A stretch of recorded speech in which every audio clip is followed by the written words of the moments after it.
Maharashtra crime खबर ताजी विश्वासाची।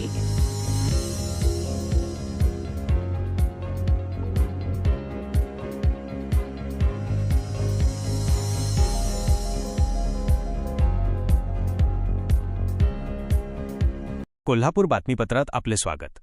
कोल्हापूरच्या शाहूपुरी पोलिसांनी एका धडक कारवाईत गावठी बनावटीचे पिस्तूल विक्रीसाठी घेऊन आलेल्या एका तरुणाला बेड्या ठोकल्या आहेत। राकेश किरण कारंडे, राहणार शास्त्रीनगर, असे या अटक करण्यात आलेल्या तरुणाचे नाव आहे। पोलिसांनी त्याच्याकडून 52,000 रुपये किमतीचे एक गावठी पिस्तूल आणि एक जिवंत काडतूस जप्त केले आहे।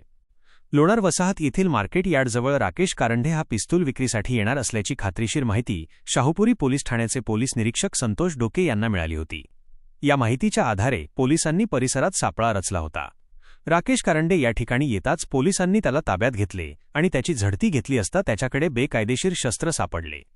अटक करण्यात आलेल्या आरोपीला न्यायालयात हजर केले असता न्यायालयाने त्याला शनिवारपर्यंत पोलीस कोठडी सुनावली आहे। ही कारवाई पोलीस अधीक्षक योगेश कुमार गुप्ता, अपर पोलीस अधीक्षक डॉक्टर बी.